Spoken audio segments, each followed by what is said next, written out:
नमस्कार। तो आज आप सुबह से सभी न्यूज़पेपर में देख रहे हैं कि किस तरह से हेडलाइंस बीपीएससी द्वारा बिहार में शिक्षकों की जो नियुक्तियां की जानी है, जिसमें कमोबेश सभी ने एक तरह से हेडलाइंस बनाए हैं। हमने भी 7 से 8 न्यूज़पेपर को देखा है, उसमें से कटिंग जो आपको स्क्रीन पे दिख रहा है वो हमने कटिंग लिया है और कटिंग को बहुत ही ध्यानपूर्वक मैंने पढ़ा है। उसके बाद मेरी जो पहली प्रतिक्रिया है कि यह विश्वस्त सूत्रों के माध्यम से जो आई है अभी ऑफिशियली आना बाकी है, पहली बात है। दूसरी बात है कि सभी ने बताया है कि 1,79,000 प्लस शिक्षकों की नियुक्तियाँ होनी है, लेकिन 6 से 8 में जो 1745 बताया गया है, मेरे ख्याल से वह डेटा जो है कहीं ना कहीं गलत है, क्योंकि इतनी कम संख्या नहीं हो सकती है, क्योंकि मैं एजुकेशन डिपार्टमेंट में था और जो कैलकुलेशन हुए हैं कहीं ना कहीं मिस्टेक है, पहली। दूसरी बात है कि जो आई है रिक्तियाँ वो जिले से प्राप्त होने के बाद आई है, और जैसा कि आपने देखा है कि यह पदवर्ग समिति को भेज दिया गया है। तो सबसे पहले हम एक डायग्राम के माध्यम से समझेंगे कि यह प्रोसेस क्या होती है। सामान्य तौर से 2006 से पहले आप सभी जानते हैं कि जो नियुक्तियां हो रही थी वो बीपीएससी द्वारा ही हो रही थी। 2006 के बाद स्थानीय स्वशासन के माध्यम से, जिसमें कि ग्राम पंचायत, प्रखंड और जिला परिषद के माध्यम से आपकी नियुक्तियां हो रही थी। लेकिन अब जो नई अधिसूचना ये है उसके मुताबिक हर लेवल पर बीपीएससी द्वारा एग्ज़ाम कंडक्ट की जानी चाहिए। अब बीपीएससी एग्ज़ाम में कंडक्ट करने से पहले का जो प्रोसेस है, जैसा कि आपने में देखा होगा कि पदवर्ग समिति को भेज दी गई है। पदवर्ग समिति चीफ सेक्रेटरी सर की अध्यक्षता में यह कमेटी होती है, जिसमें कि फाइनेंस डिपार्टमेंट का भी कंसेंट लिया जाता है, क्योंकि कोई भी नए पद को क्रिएट करने के लिए पदवर्ग समिति में जाना जरूरी होता है। एक और बात कि जो भी नियोजित शिक्षक हैं वह डाइंग कैडर बना दिया गया है। डाइंग कैडर का मतलब है कि आप जब तक नियोजित हैं, आप रिटायर हो जाएंगे, धीरे धीरे वह डाइंग हो जाएगा, वो धीरे धीरे समाप्त होता चला जाएगा। और जो रेगुलर शिक्षक की जो बहाली हो रही है बिल्कुल वो परमानेंट रहेगी। जितने भी पोस्ट खाली है उसके अगेंस्ट में जब खाली होता रहेगा, भर्तियां जो है बीपीएससी के माध्यम से चरणबद्ध रूप से आगे होती जा रहेगी। लेकिन अभी जो सीटें अभी अनाउंस हुई है, जो न्यूज़पेपर आप देख रहे हैं, 1,79,000 प्लस सीटें अभी आई है, जैसा कि आप न्यूज़पेपर में देख रहे हैं। साथ में मैं कहना चाहता हूं कि सीट घट सकती है, बढ़ सकती है, लेकिन अभी तक तो यह न्यूज़ था कि 2.5 लाख सीटें खाली है। लेकिन डिपेंड करता है कि कितनी सीटें भरी जानी है, कितनी अभी आवश्यकता है। हाँ, यह जरूर है कि पदवर्ग समिति में इसलिए भेजी जाती है ताकि वो सीट को जो है अप्रूव किया जाए, क्योंकि पदवर्ग समिति में नई कोई भी पोस्ट क्रिएट की जाती है तो वहाँ अप्रूवल जरूरी होता है। पदवर्ग समिति में आने के बाद यह जो है वो पहुंच जाएगी एजुकेशन डिपार्टमेंट। एजुकेशन डिपार्टमेंट से फिर से इसको भेजा जाएगा जिलों को, जहां आरक्षण रोस्टर को क्लियर कराना पड़ेगा। उसके क्लियरेंस जरूरी है, क्योंकि यह डिस्ट्रिक्ट कैडर होने वाली है, तो डिस्ट्रिक्ट से ही इसके आरक्षण रोस्टर क्लियर होंगे। आरक्षण रोस्टर क्लियर आप सब जानते हैं कि कई लेवल पे आरक्षण है, महिलाओं को भी आरक्षण दिया गया है। वो हर बिंदु को सेट करने के बाद वापस रिवर्ट होकर डिस्ट्रिक्ट से आएगी एजुकेशन डिपार्टमेंट। एजुकेशन डिपार्टमेंट फिर से इसको भेजेगी कैबिनेट।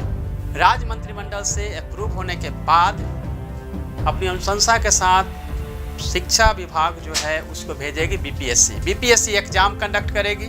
एग्जाम कंडक्ट करने से पहले बीपीएससी अपनी अधिसूचना जारी करेगी। एग्जाम के पैटर्न्स, टोटल डिटेल्स जो है वो बीपीएससी के नोटिफिकेशन में आएगी।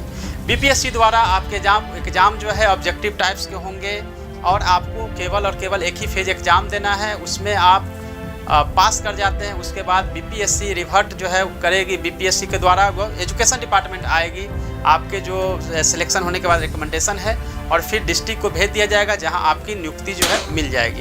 ये पूरी प्रोसेस होगी। ये पूरी प्रोसेस होने में समय लगेगा, जैसा कि आप देख रहे हैं। लेकिन नॉर्मली जो है बीपीएससी द्वारा नोटिफिकेशन से पहले कम से कम अभी भी जो है 3 चरण तो बाकी है। पदवर्ग समिति से अप्रूवल बाकी है, कैबिनेट से अप्रूवल बाकी है, और फिर यह जो है डिस्ट्रिक्ट से रोस्टर क्लियरेंस होगी और फिर बीपीएससी जाएगी। तो ये पूरे प्रोसेस को करने में समय तो लगेगा। जैसा कि आप देख रहे थे पिछले वीडियो में, मैंने आपको बताया था कि मई में नोटिफिकेशन आएगी, जून में आपका एग्ज़ाम हो जाएगा।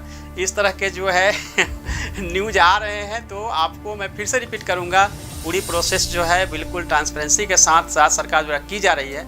इसमें समय तो लगेगी, लेकिन हाँ, जो भी होगा ठोस होगा, लेकिन बहुत जल्दी प्रक्रियाएं की जा रही है, इसलिए समय तो कम लगेगा, लेकिन इतना नहीं कम समय नहीं लगेगा कि आपको 50-60 दिन में एग्जाम देना है।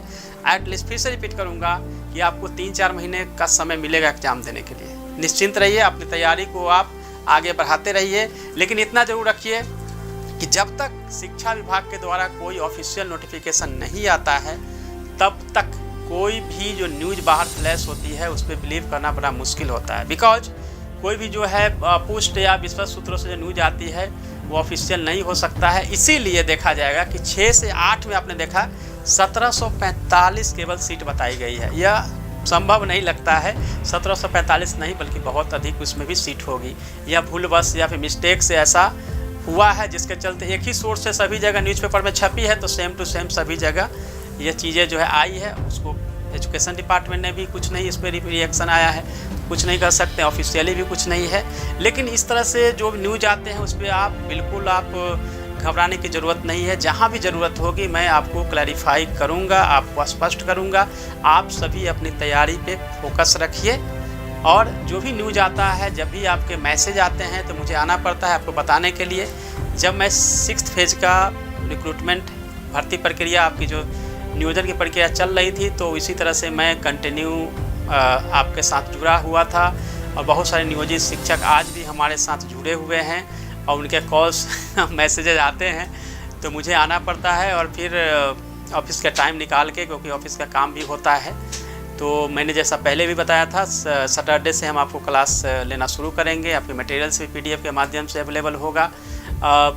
जहाँ तक आपको लगता है कि बीच में भी सर आके कुछ बोल सकते हैं तो आपको नोटिफिकेशन यूट्यूब से तो जाता ही है। जैसे कोई वीडियो अपलोड होता है या लाइव आते हैं तो नोटिफिकेशन आपके पास ऑटोमेटिक चला जाता है। इसलिए घबराने की जरूरत नहीं है कि मेरी वीडियो कब आ रही है या मैं कब लाइव आ रहा हूँ। साथ ही मैं आपको बताना चाहता हूँ कि जैसे नोटिफिकेशन आएगी, मैंने पहले ही बताया, नोटिफिकेशन आएगी तो मैं पर डे आपको पढ़ाना शुरू करूँगा। मटेरियल को लेकर आपने बहुत सारे मैसेज किए हैं, मटेरियल भेज दीजिए, दे दीजिए। मैं मटेरियल बिल्कुल आपको तैयार कर रहा हूँ ताकि क्वेश्चन जो है उस स्टैंडर्ड और हर लेवल पे इस तरह से रेडी हो कि मैक्सिमम आपको जो है प्रिपरेशन हो जाए। ऐसा नहीं हो कि किसी तरह का मटेरियल आपको दें, क्योंकि अगर मैं मटेरियल दूंगा और किसी आपके स्तरीय नहीं हो, स्टैंडर्ड नहीं हो तो सही नहीं है। इसलिए समय तो थोड़ा देना पड़ेगा आप लोगों को, क्योंकि कई चीज़ें जो है टीचिंग एप्टीट्यूड का ऐसा है जिसमें कि मुझे खुद इन्वॉल्व होकर देखना पड़ेगा, बनाना पड़ेगा। GS की तो है, ठीक है, मैं GS में एक्सपर्ट हूँ, GS में मैं बनाने की कोशिश करूँगा, आपको मिल भी जाएगा। लेकिन सैटरडे से मेरा प्रॉमिस है आपको मटेरियल भी मिलना शुरू हो जाएगा टेलीग्राम पे, और आपके जो टेस्ट होंगे वो भी, उसका भी एवेल्यूएशन जो है हम ऑनलाइन ही करते रहेंगे, आपको प्रिपरेशन कराते रहेंगे। जो नियोजित शिक्षक हैं वो भी नहीं घबराएं, क्योंकि आप सभी अभी जनगणना में लगे हुए हैं। तो ऐसा मत सोचिए कि जनगणना में लगे हुए हैं और मेरे पास समय नहीं मिलेगा, ऐसा कुछ नहीं है। समय अच्छा मिलेगा, प्रिपरेशन का भी समय मिलेगा, लेकिन घबराने हड़बड़ाने की कोई ज़रूरत नहीं है। आप प्रिपरेशन करिए, GS के कुछ बुक्स जो है आप उसको पढ़ते रहिए। आप देख रहे हैं डिस्प्ले हो रहा है प्रभात पब्लिकेशन द्वारा जो GS की MCQ है, कम से कम उसको आप देख सकते हैं, उसको आप ले सकते हैं।